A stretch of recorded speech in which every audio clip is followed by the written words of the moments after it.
अस्सलाम वालेकुम। आप देख रहे हैं विजन पॉइंट। मैं हूं सारा खान। नाज़रीन, इस वक्त नरेंद्र मोदी पूरी दुनिया के अंदर और ख़ित्ते के अंदर भी अपना तारुफ जो है एक जनूनी, एक भयानक तरीन, एक हिंदुत्वा, एक फंडामेंटलिस्ट हुक्मरान के तौर पर करवा चुके हैं। और ये कयास किया जा रहा है एक जनूनी शख्स से किसी भी किस्म का कोई भी रद्द-ए-अमल या कोई भी डिसीजन जो एक्सपेक्ट किया जा सकता है, चूँकि वो उसके तमाम के तमाम फैसले वो शऊरी तौर पर नहीं होते, बल्कि वो एक बहुत ज़्यादा घमंड के अंदर, गरूर के अंदर जो है वो अपने फैसले करते हैं। तो एक बेयकीनी किसी कैफियत जो है इस वक्त भी जनूबी एशिया के अंदर पाई जाती है। और लगता है ऐसा है कि अगर जंग के बादल जो है वो अगर थोड़े से छट गए हैं, मगर फिर भी कोई भी ऐसी कैफियत या सिचुएशन बन सकती है कि दोनों ममालिक न्यूक्लियर आर्म स्टेट्स, एटमी कुव्वतें जो है वो आमने सामने सिर्फ एक शख्स के घुमंड, एक शख्स की जो है वो बददिमागी की वजह से सामने आ सकते हैं। मगर साथ में हमें ये भी देखना होगा कि पाकिस्तान की डिप्लोमेटिक परफॉर्मेंस कैसी रही, पाकिस्तान क्या सफारती महाज के ऊपर कामयाब रहा। चूंकि हमने देखा है कि मिलिट्री डिप्लोमेसी के अंदर तो हम अब तक जो है बड़े ज़बरदस्त जा रहे हैं,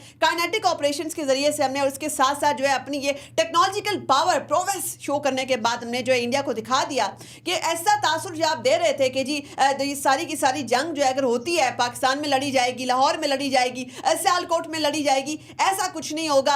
अगर ये जंग मोदी शुरू करता है तो ये जंग मुंबई तक पहुंचेगी, ये न्यू दिल्ली के अंदर लड़ी जाएगी, ये इंडिया के अंदर लड़ी जाएगी, ये इंडियन मेन स्ट्रीम के अंदर जाएगी, चेन्नई के अंदर ये जंग जाएगी। तो अब जब ये तमाम सिचुएशन जो है ज़रा डिफ्यूज होती हुई नजर आ रही है, इसके पीछे कौन सी ऐसी फ्रेंड्स डिप्लोमेटिक एफर्ट्स थी, या इसके अंदर पाकिस्तान की वो कौन सी सफारती कामयाबियां हैं जिन्होंने कलीदी किरदार अदा किया कि इस वक्त ऐसा लगता है कि मोदी बैक फुट के ऊपर नजर आता है। अब मोदी का ये जो गुब्बारा था जंग का, उसमें से हवा निकल गई है। क्योंकि पहले जो है इसमें इस तमाम के तमाम फ्लॉप स्क्रिप्ट के अंदर एक्टर भी वो खुद थे, इसके अंदर विलन के किरदार भी वो खुद ही अदा कर रहे थे, ये ड्रामा, इसकी प्रोडक्शन भी उनकी अपनी थी। मगर इस वक्त वो बैक फुट पर क्यों नजर आ रहे हैं? सबसे पहले जिनको चपेट पड़ी है वो अमेरिकी वाशिंगटन से चपेट पड़ी है। वहां पर ऐसा तासुर दिया जा रहा था कि जी जेडी वैंस जो वाइस प्रेसिडेंट है वो उस वक्त उन्हीं दिनों में इंडिया के अंदर मौजूद थे, और वहां पर उनका बड़ा वीआईपी प्रोटोकॉल दिया जा रहा था, बड़ा उनका शाही तरीके से उनकी तवाज़े की गई। तो ये तासुर दिया जा रहा था कि जी उनको दामाद बना के, सन इन लॉ बनाने के बाद पाकिस्तान के हवाले से जो है एक ऐसा सख्त तरीन बयान निकलवा लेंगे जिसके बाद पाकिस्तान जो है उसको सफारती झटका लगेगा।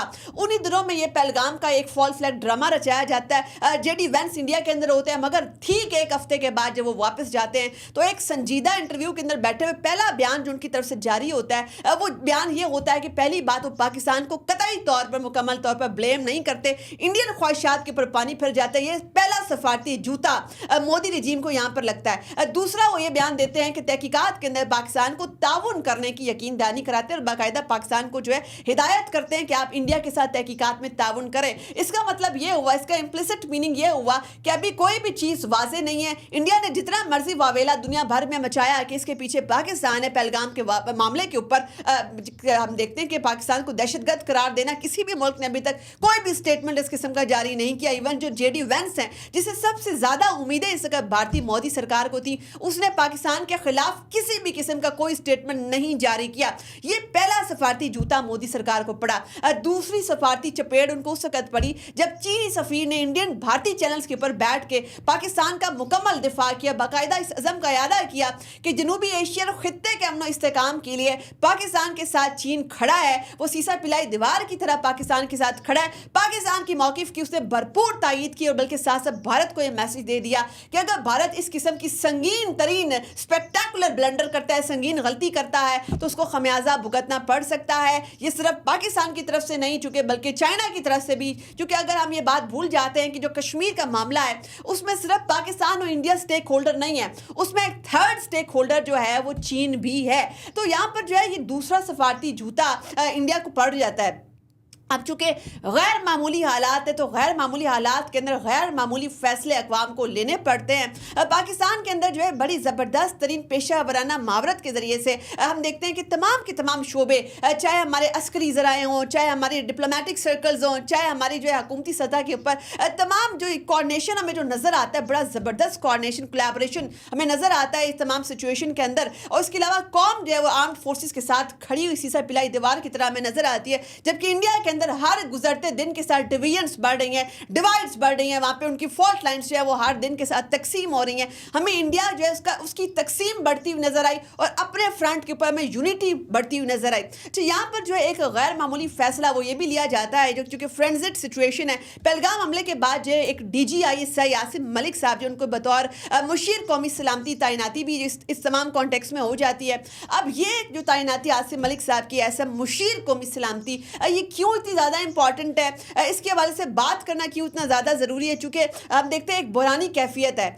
इस बुरानी कैफियत से निकलने के लिए आपको right person for the right job इसका चाहिए, और उसके लिए सबसे ज़्यादा रेलिवेंट तरीन पर्सनैलिटी जो है वो इसका DGISI आसिम मलिक साहब है, जो कि इनके पास तमाम इंटेलिजेंस मालूमात है, जो कि बेहतरीन तरीके से पाकिस्तान को इस बुरानी कैफियत से निकाल सकते हैं। इस ओहदे के ऊपर भी बात कर लेते हैं, फिर डिसीजन की क्या इम्प्लीकेशंस होने वाले हैं। एक तो पहला जो तासुर दिया जा रहा था कि मुज़ाकराती प्रोसेस को फैसिलिटेट करने के लिए अगर पाकिस्तान इंडिया का मुज़ाकरात का कोई दौर होता है तो उसको फैसिलिटेट करने के लिए भी ये तैनाती बहुत इंपॉर्टेंट थी। तो इस हवाले से जो है वो एक तो डिफेंस मिनिस्ट्री ऑफ डिफेंस का जो वाज़ेह मौक़िफ़ है वो ये है कि इस तासुर को रद्द नहीं किया जा सकता कि मुज़ाकरात नहीं होंगे, मगर जो ये तैनाती है ये इसके अंदर जो है सिर्फ ये एक एलिमेंट नहीं है, इसके और भी बहुत सारे पहलू हैं। तो वो पहलू भी देख लेते हैं, और इसके अलावा ये भी देखना बहुत ज़रूरी है कि ये ओहदा क्यों इंपॉर्टेंट है। अब जो नेशनल सिक्योरिटी एडवाइज़र जिस भी शख्सियत के पास ये ओहदा आता है उसको सबसे पहले तो खारजा अमूर, डिफेंस और स्ट्रेटेजिक मामलात के ऊपर जो है बहुत ज़्यादा महारत हासिल होती है। तो ये जो ओहदा दिया गया है इस वक्त आसिम मलिक साहब को, इन तमाम बातों को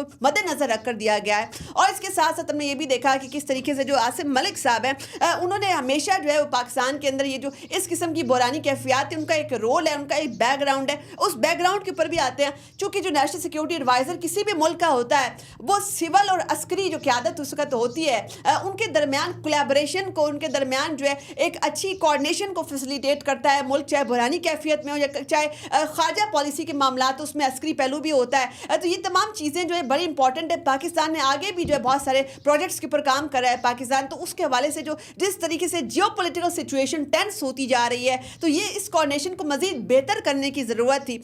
आगे ये भी देखते हैं कि इस ओहदे को eyes and years of the rulers ये भी कहा जाता है कि जो उस वक्त जो गवर्नमेंट होती है, जो हुक्मरान होते हैं, ये ओहदा उनके जो है कान और उनकी आइज़ होता है।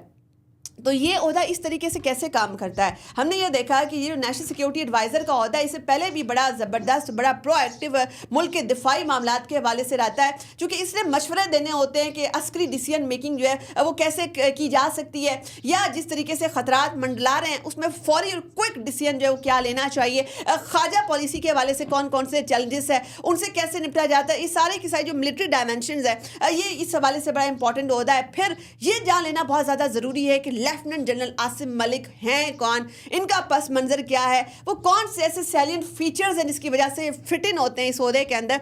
तो ये जो पाकिस्तान आर्मी की बलोच रेजिमेंट से ताल्लुक़ है इनका, और ये लेफ्टिनेंट जनरल आसिम मलिक जो इन्होंने पाकिस्तान मिलिट्री अकेडमी से सॉर्ड ऑफ ऑनर जो है जो एजाज़ी शमशीर दी जाती है आपको स्पेक्टेकुलर परफॉर्मेंस जब आप दिखाते हैं, ये उन्होंने वो भी हासिल की हुई है। और वो अमेरिका के फोर्ट लेवनवर्थ कॉलेज, आर्मी कॉलेज जो है वहाँ से भी वो ग्रेजुएट है। इसके अलावा वो royal college of defence studies जो बरतानिया की है वहाँ से भी फारिग तहसील है। तो ये उनकी जो है कुछ बड़े ज़बरदस्त उनके सैलेंट फीचर्स हैं। अच्छा, इसके अलावा जी इन्होंने नेशनल डिफेंस यूनिवर्सिटी के अंदर वॉर विंग के ऐसा चीफ इंस्ट्रक्टर के तौर पर और command and staff college Quetta के अंदर भी बतौर इंस्ट्रक्टर ये तैनात रह चुके हुए हैं। अच्छा, इसके अलावा ये भी देखना बड़ा ज़रूरी है कि जब एक ऐसा मुल्क जिसके अंदर जो है पहले एक खला मौजूद हो सिविल मिलिट्री के अंदर, मगर वो खला अगर पुर हो जाए, अगर वो एक पेज के ऊपर जो है सिविल मिलिट्री रिलेशनशिप आ जाए, तो फिर ज़रूरत नहीं है कि इस ओहदे के अंदर भी एक सिविलियन ही होना चाहिए। क्योंकि हम देखते हैं इसका जो निज़ाम कायम कर रहा है, इस निज़ाम के अंदर जो है सिविल और मिलिट्री क़यादत बिल्कुल एक पेज के ऊपर है। ख़ास तौर पर ये जो एक्सटर्नल एनिमी इंडिया हमारे सामने मौजूद है, इस तनाजुर के अंदर तो इसने बल्कि एक ब्लेसिंग डिस्गाइज है कि पूरी कौम को मज़ीद मुत्तहिद कर दिया है। तो यहाँ पर जो है ये जब ओहदों की तकसीम या यहाँ पर जो है इसकी तरीके से कमांड एंड कंट्रोल किसके हाथ में होना चाहिए, ये तमाम चीज़ें ज़ेर बहस नहीं है। जो बात ज़ेर बहस है वो ये है कि पाकिस्तान जो है वो बैरूनी जारियत का कैसे मुकाबला करेगा, पाकिस्तान किस तरीके से दुश्मन का घमंड गरूर खाक में मिलाएगा, पाकिस्तान की फुलादी कुव्वत क्या होगी, पाकिस्तान की तैयारियां कहां तक पहुंची हैं। इसके अलावा सबसे अहम तरीन नुकता कि पाकिस्तानी फौज जो है उसकी तादाद कितनी है, ये बड़ा अहम नुकता है। 25 करोड़ पाकिस्तानी फौज इसकी तादाद है, चूंकि पाकिस्तान का हर शहरी इस वक्त पाक फौज है, हर घराना इस वक्त तैयार बैठा है। ये जो हालात है 2019 वाले हालात नहीं है। इस वक्त पूरी की पूरी जो कौम है उसके अंदर क्लैरिटी है, चूंकि हमारी जो आर्मी की हाई कमांड है, हमारे सिपह सलार की क्लैरिटी है कि दुश्मन का एग्रेशन जो है उसको कैसे डील करना है, उसे कैसे नबूद आजमा होना है और उसको कैसे सबक सिखाना है ताकि वो आइंदा पाकिस्तान की जानिब मैली आंख से ना देख सके। मजीद तबसरों तर्जीयों के लिए देखते रहिए विजन पॉइंट।